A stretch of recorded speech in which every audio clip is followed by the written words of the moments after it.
Kami semua jemaat-Mu sedia mendengarkan firman-Mu, berfirmanlah kepada kami melalui hamba-Mu. Dalam nama Tuhan Yesus kami berdoa. Amin.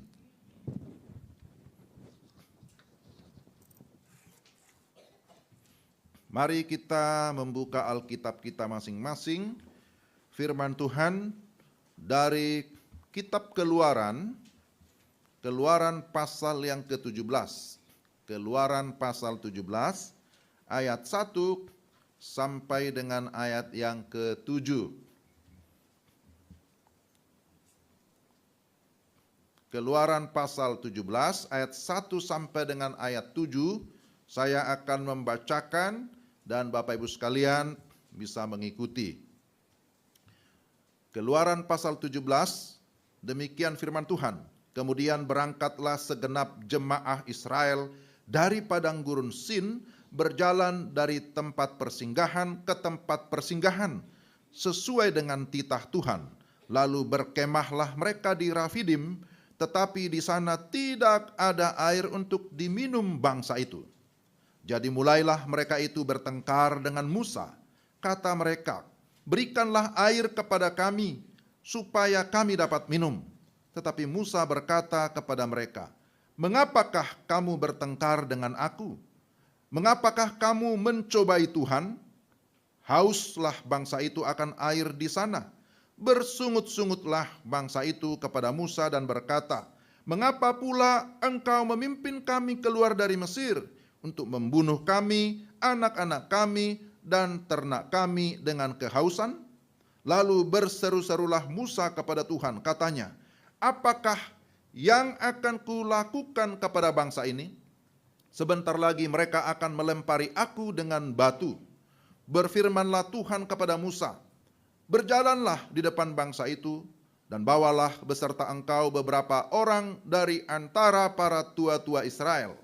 Bawalah juga di tanganmu tongkatmu yang kau pakai memukul sungai Nil, dan pergilah. Maka aku akan berdiri di sana di depanmu, di atas gunung batu di Horeb. Haruslah kau pukul gunung batu itu, dan dari dalamnya akan keluar air, sehingga bangsa itu dapat minum. Demikianlah diperbuat Musa di depan mata tua-tua Israel. Dinamailah tempat itu Masa dan Meriba, oleh karena orang Israel telah bertengkar, dan oleh karena mereka telah mencobai Tuhan dengan mengatakan, adakah Tuhan di tengah-tengah kita atau tidak? Demikianlah pembacaan firman Tuhan. Berbahagialah kita yang mendengar firman dan memelihara dalam hidup kita sehari-hari. Selamat pagi Bapak Ibu, Shalom. Puji Tuhan, hari ini kita bisa berjumpa lagi, baik yang hadir secara onsite, juga yang mengikuti ibadah secara online. Kita bersyukur, kita sudah memasuki minggu kedua bulan Maret. Dan tidak lama lagi kita akan masuk dalam satu perayaan besar ya, di dalam kekristenan, itu Paskah. Bapak Ibu yang dikasihi Tuhan, ada tema yang sudah ditentukan oleh PGI ya. Tema kita hari ini, tahan uji atau gampang bersungut-sungut. Nah, itu temanya. Jadi kalau kita memperhatikan konteks bacaan kita, Keluaran pasal 17, ini adalah kisah tentang perjalanan bangsa Israel. Ketika mereka melakukan perjalanan keluar dari Mesir menuju ke tanah perjanjian. Itu konteksnya. Jadi memang hidup ini adalah sebuah perjalanan. Dan dalam perjalanan ya kita membutuhkan yang namanya sebuah perjuangan supaya kita bisa sampai di tujuan. Dan ketika kita menghadapi perjalanan, tentu dalam perjalanan itu pasti ada tantangan. Tidak ada perjalanan yang begitu mulus, sekalipun dinamakan jalan tol. Jalan tol juga sudah banyak macetnya. Jadi di dalam perjalanan yang begitu macet atau perjalanan yang penuh tantangan, paling tidak ada dua respon di sana. Ada yang bersungut-sungut atau ada yang tahan uji. Ya, Atau ada yang tetap memiliki semangat juang dalam perjalanan sekalipun belum tahu kapan tibanya. Tapi yang kedua, memilih untuk menyerah. Ya sudah, ini terlalu jauh gitu.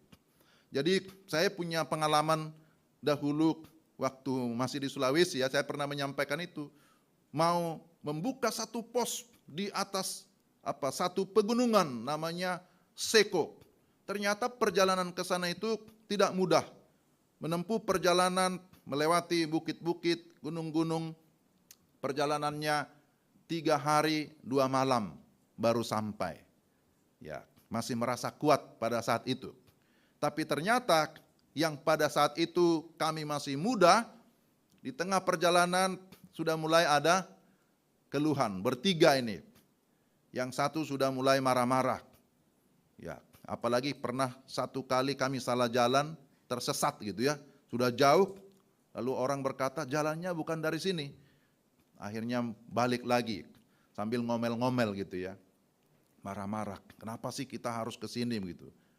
Tetapi karena saya waktu itu sebagai pemimpin, saya katakan kita jalan saja terus, pasti akan sampai. Ya, sampai juga pada akhirnya ya. Ya. Jadi Bapak Ibu yang terkasih dalam Tuhan, kita hidup di dalam dunia ini juga bisa disebut sebagai perjalanan. Kita melewati perjalanan yang panjang, masing-masing ya sesuai dengan ketentuan Tuhan ya. Kita tidak tahu berapa usia kita. Tetapi ada di sini orang tua yang sudah sampai 80 ya. Opa 85, luar biasa. Ada yang sudah 85, ada yang sudah 70, ada mencapai hampir 70, ya bervariasi. Ya kalau saya juga berdoa ya kalau bisa sampai 90 begitu ya. Ya tapi 90 dalam keadaan yang sehat begitu, masih bisa melayani, jangan sampai 90 jadi urusan lah. Ini masalah ya. Jadi Bapak Ibu yang dikasihi Tuhan, jadi mereka melewati dikatakan di sini perjalanan yang panjang. Melewati padang gurun Sin. Sampai satu ketika mereka harus berkemah di satu tempat namanya Rafidim. Tapi ada masalah di sana. Masalahnya apa? Tidak ada air untuk diminum. Di dalam ayat 1 dikatakan. Nah ini menjadi masalah yang sangat besar bagi bangsa Israel. Nah bagaimana respon mereka? Nah ini yang mau kita lihat. Jadi pertama-tama Bapak Ibu yang akan saya sampaikan bahwa berjalan bersama Tuhan tidak berarti bebas dari masalah atau pergumulan. Nah ini salah satu poin yang sangat penting. Ketika kita mengikut Tuhan, kita berjalan bersama Tuhan, tidak berarti bahwa kita bebas dari masalah, bebas dari pergumulan. Tetapi yang kita tahu bahwa sesuai dengan janji Tuhan, ketika kita berjalan bersama dengan Tuhan, Dia berjanji bahwa Dia akan menyertai kita. Nah, bangsa Israel ini kan cikal bakalnya dari Bapak Abraham ya. Bapak Abraham dipanggil oleh Tuhan untuk keluar dari kenyamanannya, dari negaranya. Ya. Tapi kemudian dia mengikuti panggilan Tuhan. Tuhan memanggil Abraham untuk diberkati. Dan Tuhan berjanji bahwa Tuhan juga akan memberkati Abraham di dalam perjalanannya. Tetapi bukan hanya memberkati dalam perjalanan, tapi juga keturunannya dikatakan akan diberkati oleh Tuhan. Dan keturunan Abraham, Ishak, Yakub, inilah menjadi cikal bakal sebuah bangsa, bangsa Israel. Dan kita tahu bahwa Israel itu adalah 12 suku yang adalah anaknya Yakub ya. Yakub nama lainnya juga adalah Israel. Jadi anak-anak Yakub ini ada 12. Itulah yang menjadi bangsa Israel. Tapi pada masa Yusuf kita tahu bahwa terjadi masalah yang besar sehingga ya anak-anak Yakub harus mengungsi ke Mesir. Tetapi oleh kemurahan Tuhan mereka ditempatkan di sana di satu tempat yang subur di tanah Goshen. Dan mereka bertambah-tambah, semakin banyak, dan ternyata itu dilihat oleh kerajaan Mesir atau Firaun menjadi satu tantangan. Dan kita sudah tahu ceritanya, saya harap kita sudah tahu, saya hanya mereview saja. Bangsa Israel yang semakin besar ini menjadi satu tantangan bagi kerajaan Mesir atau Firaun. Sehingga apa yang dilakukan terhadap mereka, mereka diperbudak menjadi pekerja rodi untuk kepentingan bangsa Mesir. Dan apakah dalam situasi yang sulit seperti itu, berarti Tuhan sudah lepas tangan? Ternyata tidak. Tuhan tetap mengingat janjinya. Nah, ini kita mengingat bahwa janji Tuhan itu pasti akan ditepati. Kalau Tuhan yang berjanji, maka dia pasti akan menepati janjinya, akan terus menyertai dan memberkati keturunan Abraham, itu bangsa Israel. Lalu Tuhan mengingat janjinya, dan Tuhan hendak melepaskan umatnya, supaya dibebaskan dari segala perbudakan, dan dipimpin ke satu negeri yang baru, ke tanah perjanjian. Tuhan memakai Musa. Musa dipakai oleh Tuhan menjadi pemimpin bagi bangsa Israel.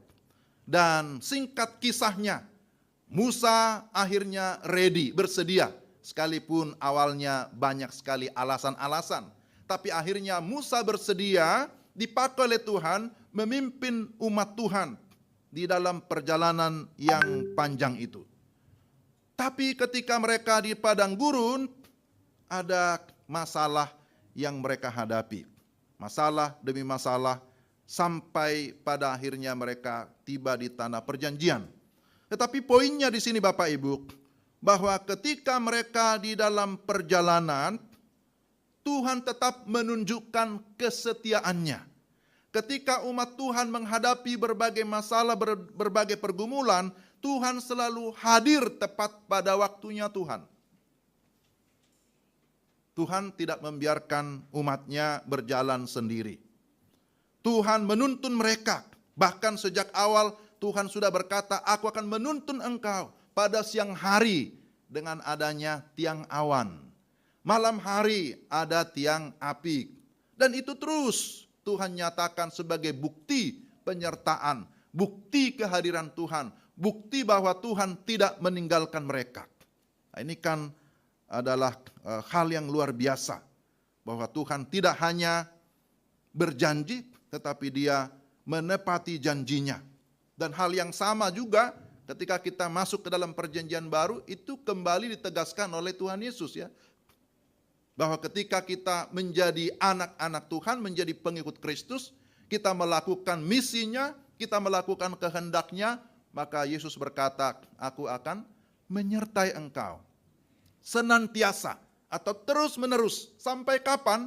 Sampai kepada kesudahan zaman, sampai kepada akhir zaman. Nah, ini adalah kabar baiknya. Ini adalah firman Tuhan. Dan firman Tuhan ini begitu jelas. Musa sudah menyampaikan itu kepada bangsa Israel, kepada umat Tuhan. Dari zaman ke zaman para nabi terus menyampaikan berita baik itu tentang kesetiaan Tuhan, tentang penyertaan Tuhan, sampai kepada masa perjanjian baru. Itu terus diulang-ulang. Tapi pertanyaannya, apakah manusia, apakah umat Tuhan serta-merta langsung mempercayainya? Ternyata ini yang kita lihat. Sekalipun firman Tuhan sudah terus diulang-ulang, tetapi ternyata tidak otomatis membuat orang Israel langsung percaya. Nah, ini menjadi evaluasi juga bagi kita pada masa sekarang. Bagaimana sikap kita ketika kita menghadapi pergumulan? Bagaimana sikap kita ketika kita menghadapi permasalahan? Nah, ini yang mau kita lihat bagian yang kedua. Sebagaimana tadi sudah saya singgung, bahwa bangsa itu ketika sampai di Rafidim, mereka berkemah di sana, tapi mereka menghadapi kesulitan air. Mereka tidak punya air untuk diminum. Sementara air itu adalah kebutuhan primer, begitu ya, kebutuhan utama. Nah, orang mengadakan penelitian bahwa katanya orang bisa lebih bertahan hidup Yang penting ada air gitu ya, dibandingkan dengan tidak ada makanan. Tapi tidak berarti kalau gitu, ya yang penting ada air kita minum saja, nggak usah makan, bukan itu yang dimaksud ya. Tetapi kebutuhan air itu ternyata kebutuhan yang paling banyak. Bahkan di bumi ini air yang paling banyak ya. Air. Di tubuh kita yang paling banyak juga adalah air ternyata. Bukan makanan. Jadi perbanyak minum. Jangan perbanyak makan. Jadi Bapak Ibu yang dikasihi Tuhan, ketika mereka kekurangan air, bagaimana reaksi bangsa itu? Nah, kita pertama-tama mau lihat bagaimana reaksi atau sikap bangsa Israel. Baru nanti kedua kita lihat bandingkan bagaimana reaksi atau sikap dari Musa. Pertama, kita lihat bangsa Israel di sini. Dalam ayat yang kedua dikatakan, jadi mulailah mereka itu bertengkar dengan Musa. Waktu mereka tidak punya air, mereka langsung datang kepada Musa. Kenapa kepada Musa? Karena Musa adalah pemimpin mereka. Dan mereka berkata kepada Musa, berikanlah air kepada kami supaya kami dapat minum. Mereka datang kepada Musa dan mereka bertengkar dengan Musa. Nah, istilah bertengkar di sini, mereka menuntut Musa sebagai pemimpin, sebagai yang wajib untuk memenuhi kebutuhan itu. Jadi mereka berpikir, kan Musa sebagai pemimpin, maka kami harus menagih kebutuhan ini kepada Musa. Musa yang harusnya bertanggung jawab menyediakan minuman. Jadi dalam hal ini mereka menjadikan Musa sebagai orang yang tanda kutip berhutang kepada mereka. Wah, kira-kira ini benar atau tidak konsep ini ya? Memang Musa yang dipakai Tuhan memimpin mereka keluar dari sana. Tetapi ketika mereka menjadikan Musa sebagai orang yang berhutang kepada mereka, ini saya kira tidak benar ya. Karena apa hutangnya Musa kepada mereka? Maka akhirnya bangsa itu bersungut-sungut. Bersungut-sungut. Dan ini bukan yang pertama. Sebelumnya mereka juga tidak ada makanan, mereka sudah bersungut-sungut. Sebelumnya juga, jadi ini sudah berulang-ulang bersungut-sungut. Bersungut-sungut berarti ya menggerutu, ngomel, komplain, tidak bisa menerima keadaan. Mereka berkata, mengapa pula engkau memimpin kami keluar dari Mesir untuk membunuh kami, anak-anak kami, ternak kami dengan kehausan? Ayat yang ketiga itu. Jadi bangsa itu mempersalahkan Musa dan mereka menganggap sebuah kesalahan ketika mereka dibawa keluar dari Mesir. Bukan saja mereka mempersalahkan Musa, tapi akhirnya mereka juga mempersalahkan Tuhan.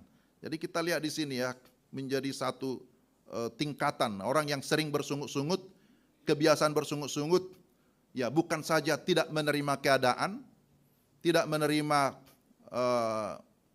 pemimpinnya, tapi akhirnya juga terjadi sampai tingkat level yang tertinggi, tidak menerima Tuhan atau tidak lagi percaya kepada Tuhan. Jadi ini juga menjadi tanda awas bagi kita. Semakin banyak ngomel, semakin banyak menggerutu, semakin banyak bersungut-sungut, lama-lama tidak bisa menerima keadaan, tidak bisa menerima diri, tidak bisa menerima orang di sekitar, ujungnya tidak bisa menerima Tuhan, tidak lagi percaya kepada Tuhan. Jadi ini kita lihat sikap bangsa Israel yang boleh dikatakan sudah keterlaluan, karena sampai kepada mereka mencobai Tuhan. Mereka tidak lagi percaya kepada Tuhan. Padahal firman Tuhan sudah diulang-ulang, sudah disampaikan begitu jelas sejak awal. Ternyata mereka belum bisa move on ya. Mereka belum bisa bergerak dari ikatan masa lalu mereka. Karena mereka selalu masih mengingat bagaimana keadaan mereka ketika ada di Mesir. Mereka belum bisa meninggalkan kebiasaan lama mereka, memasuki satu era atau satu keadaan yang berbeda dengan yang sebelumnya. Saya kira ini juga menjadi satu pelajaran bagi kita ya, bahwa kita belajar bagaimana mengikut Tuhan. Kadang-kala Tuhan membentuk kita dengan cara-cara yang baru, dengan cara-cara yang ajaib. Nah, kalau kita tidak mau dibentuk, ya kita maunya apa? Kembali kepada habitat lama, kepada kebiasaan lama. Sementara kalau prinsip bonsai itu ya, kalau mau berubah bentuk, maka harus siap untuk dipangkas gitu ya. Kalau tidak mau berubah, ya biasa saja. Tapi kalau mau berubah, dia harus siap dibentuk sesuai dengan ya bentuk yang diharapkan oleh si pemiliknya. Yang ini harus dipotong, ini harus dipendekin, yang ini harus dipatahin dan seterusnya, sehingga terbentuklah satu bunga yang indah, bonsai dengan bentuk yang baru. Awalnya mungkin tidak ada bentuk, awalnya mungkin kelihatan tidak rapi, tidak menarik, tapi ketika sudah melewati proses pembentukan menjadi sangat menarik dan orang melihat, wah bagus sekali. Saya kira itu gambaran ya, itu gambaran kehidupan kita dari masa lalu ke masa kini, dari manusia lama kepada manusia baru. Mesti ada hal-hal yang memang harus disingkirkan dari manusia lama supaya kita bisa mengalami pertumbuhan di dalam mengikut Tuhan. Yang kedua, kita melihat bagaimana sikap Musa. Ketika bangsa Israel bertengkar dengan Musa, mereka mempersalahkan Musa yang memimpin mereka keluar dari Mesir. Bagaimana sikap Musa? Pertama kita lihat bahwa Musa mengingatkan bangsa Israel bahwa sebenarnya yang menghendaki mereka keluar dari Mesir bukan Musanya, tapi Tuhannya. Yang menghendaki mereka supaya keluar dari perbudakan itu adalah Tuhan. Jadi jangan berkata, adakah Tuhan di tengah-tengah kita atau tidak? Karena mereka mempertanyakan keberadaan Tuhan. Tuhan itu ada atau tidak ya? Memang seringkali ketika ada masalah yang besar, orang bisa meragukan benar atau tidak, ada Tuhan atau tidak ya gitu. Karena melihat masalahnya terlebih besar dibandingkan dengan Tuhannya. Karena masalah itu kelihatan, sedangkan Tuhan tidak kelihatan. Sehingga seringkali orang mengukur berdasarkan apa yang dia lihat. Masalah yang dia lihat begitu besar di depan mata, sampai tidak lagi terlihat ada Tuhan yang jauh lebih besar dari masalah itu. Maka Tuhan memakai Musa untuk menyadarkan bangsa Israel bahwa sebenarnya ada Tuhan yang lebih besar. Tuhan yang besar itulah yang menghendaki kamu keluar dari Mesir. Dan saya ini bukan siapa-siapa. Musa menyadari bahwa dia adalah manusia biasa yang terbatas. Maka menyikapi masalah yang begitu serius yang dilakukan oleh Musa bukan membalas konfrontasi atau berdebat dengan bangsa itu. Kadang orang kalau sudah kesal, jengkel, ya balas lagi kan gitu ya. Kamu ini, saya sudah capek-capek, kamu tidak tahu berterima kasih, kan kira-kira begitu. Saya pun tidak mau kalau Musa mau berdebat. Saya pun dulu tidak mau memimpin kamu, karena saya sudah tahu memang watakmu seperti itu keras. Tapi karena Tuhan, dia bisa ngomong begitu ya. Dia bisa membela dirinya. Musa bisa membela dirinya terhadap situasi itu. Tapi yang dilakukan Musa tidak demikian. Dia tidak berdebat lagi dengan umat Israel, tidak konfrontasi, tidak mengadakan perlawanan. Tetapi yang dia lakukan, kita lihat ayat yang keempat, lalu berseru-serulah Musa kepada Tuhan.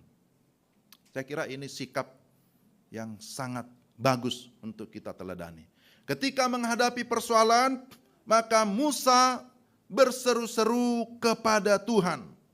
Artinya Musa menyadari keterbatasannya, bahwa dia tidak sanggup memberikan jalan keluar kepada bangsa Israel. Tetapi yang dia tahu, Tuhan itu sanggup. Nah, tadi lagu kita juga ada bicara tentang Tuhan yang sanggup, Tuhan yang berkuasa. Dia berkata, apakah yang akan kulakukan kepada bangsa ini? Sebentar lagi mereka akan melempari aku dengan batu. Dia menyadari keterbatasannya, dan dia juga mengetahui bagaimana umat Israel itu yang begitu keras. Mereka tidak akan ragu-ragu melempari Musa dengan batu. Wah, sebenarnya ini tidak boleh dilakukan ya terhadap hamba Tuhan. Ya, kalau saya bersalah, mohon Bapak Ibu jangan lempari saya dengan batu. Ya. Jadi kita lihat di sini Musa langsung berseru kepada Tuhan, berdoa kepada Tuhan, menunjukkan bahwa dia percaya Tuhan ada di sana. Musa tetap dengan iman meyakini bahwa Tuhan tidak akan membiarkan umatnya, bahwa Tuhan sanggup memberikan pertolongan ataupun solusi terhadap semua persoalan. Nah, ini juga yang harus ada pada kita. Sehingga ketika menghadapi pergumulan, ya kita lebih baik berserah kepada Tuhan daripada kita menyerah kepada keadaan. Antara kata berserah atau menyerah. Itu sikapnya. Tapi Musa memilih untuk berseru kepada Tuhan, artinya berserah kepada Tuhan. Tapi bangsa Israel memilih untuk menyerah. Nah, kiranya kita bisa memilih ini.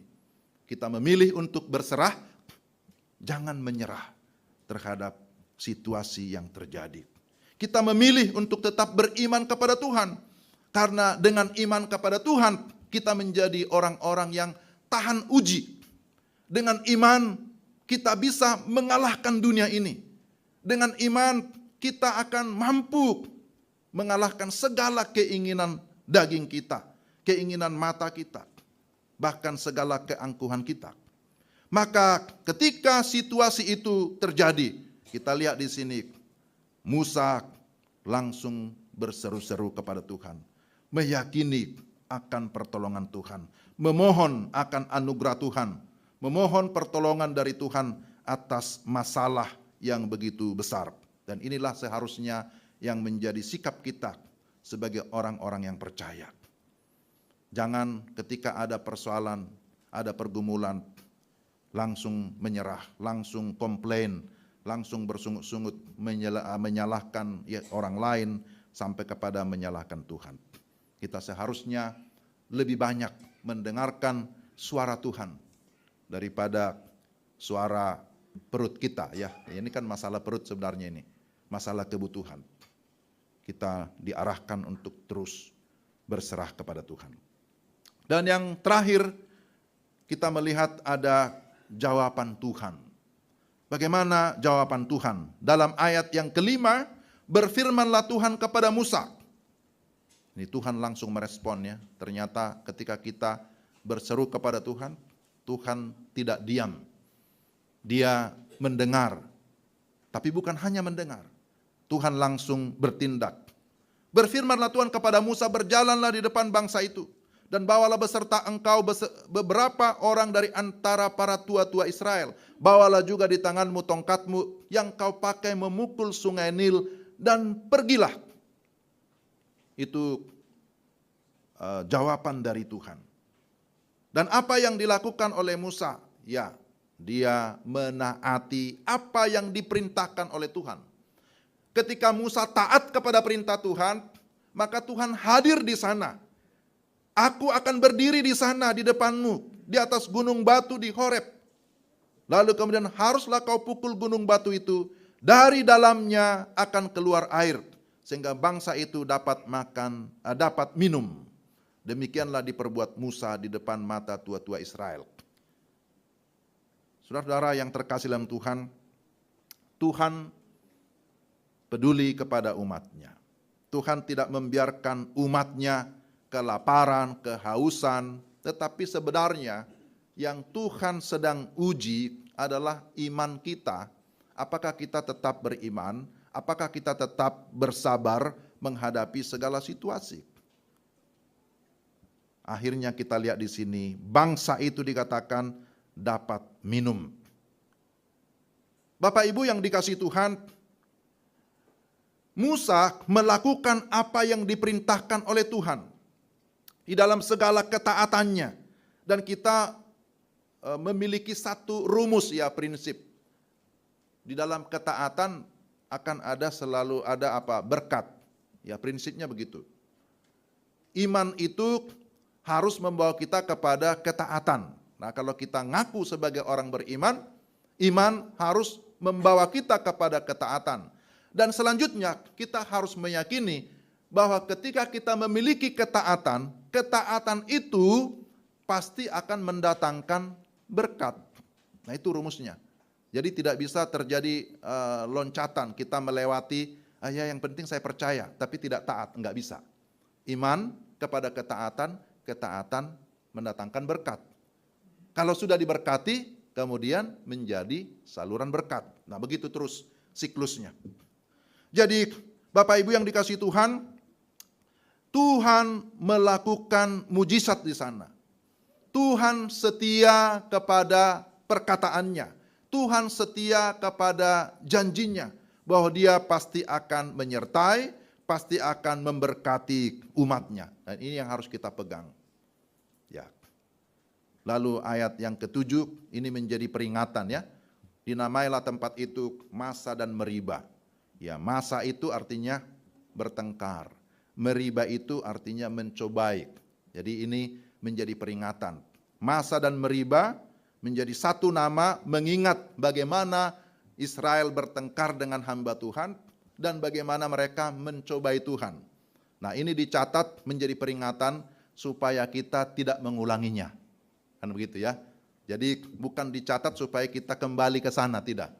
Tetapi ini dicatat menjadi peringatan jangan sampai kita mengulangi hal yang sama.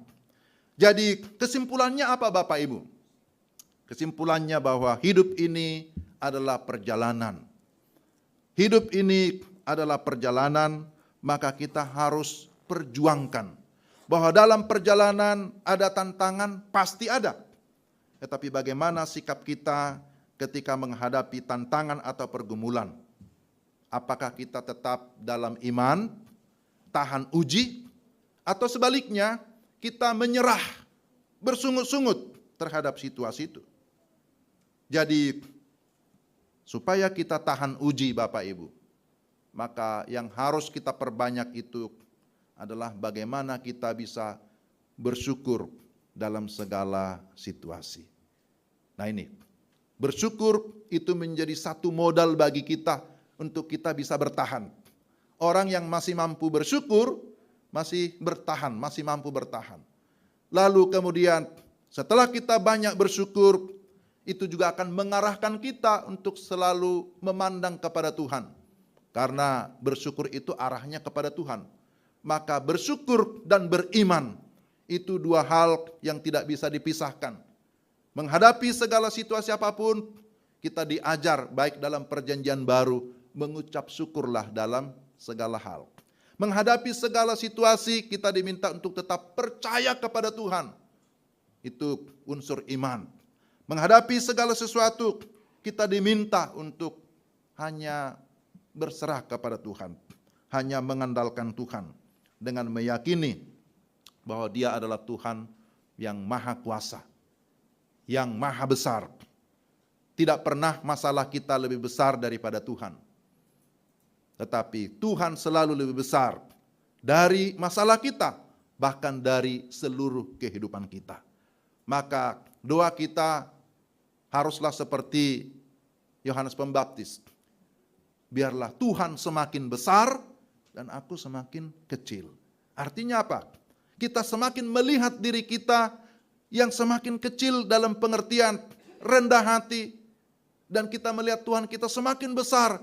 Dia semakin berkuasa atas kehidupan kita. Dia memimpin kehidupan kita. Maka ketika Dia memimpin kita, kita harus yakin kita pasti sampai ke tujuan. Tapi ketika kita memimpin diri kita sendiri, kemungkinan kita akan tersesat di tengah jalan. Tapi kalau Tuhan yang memimpin, pasti Dia punya tujuan. Dan di mana Tuhan berada, di situ kita berada. Maka persoalan-persoalan dalam hidup kita seharusnya tidak menjauhkan kita dari Tuhan, tapi persoalan apapun yang kita hadapi, haruslah semakin mendekatkan hidup kita kepada Tuhan. Amin. Mari kita berdoa. Ya Tuhan, terima kasih kami berkesempatan mendengarkan firman-Mu hari ini. Doa kami supaya Roh Kudus menolong kami supaya kami tidak hanya mendengar firman, tapi firman itu kami hidupi. Firman itu menjadi suluh pedoman di dalam perjalanan kehidupan kami. Kami sadar kami lemah, kami terbatas. Tetapi ketika kami bersama dengan Tuhan, kami akan cakap, kami akan mampu menjalani semua proses di dalam hidup ini. Karena kami tahu bersama dengan Tuhan, kami akan aman, bersama dengan Tuhan, kami pasti sampai ke tujuan.